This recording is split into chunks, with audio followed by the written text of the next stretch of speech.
I think one of the things that you really have to sort of keep an eye out for as you get older is isolation, especially if you're single. And I've always had a tendency to isolate. I'm a writer. I've been a writer my whole life, and now I write for free. I write for a hobby because let's face it, nobody's like lining up to read what I got to write about. But I do have a WordPress page, and I am working on a story right now called The Mysterious Phone Call, which is based actually on something that did happen to me. And maybe it's like a little metaphysical. I don't talk about it that a lot, but I've had a lot of metaphysical experiences for a person. For once, I had a near-death experience when I was 35. That's what like made me take a new look at life. For once, I didn't have. I went to my therapist about a month later. I said, you know what? I'm moving to California. I was in New York. I've been in therapy since I was 19. And I'm moving to California, and I moved to California. And guess what? A lot of the issues that I had to do with the environment I was in.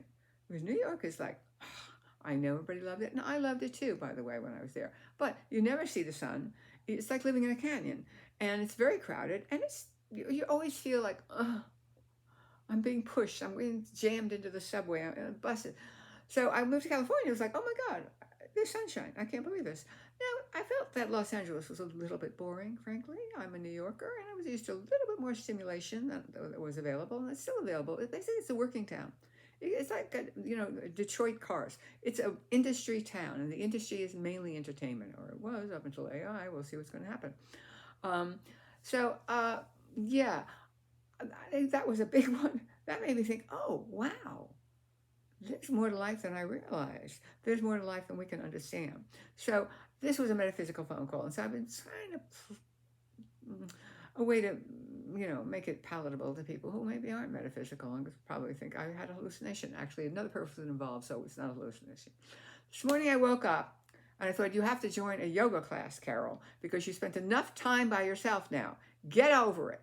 And I went, okay, I will. I got in my car. I love going in my car because it's air conditioned and it's been very hot. And lo and behold, a place where I knew they had yoga, but it aren't too serious. There's one place that's so serious, like they don't like you talking out before you go into class.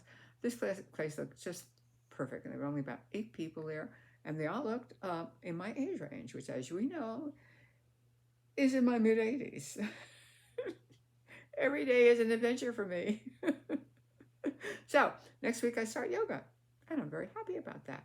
What are you starting that's different in your life today? Anything?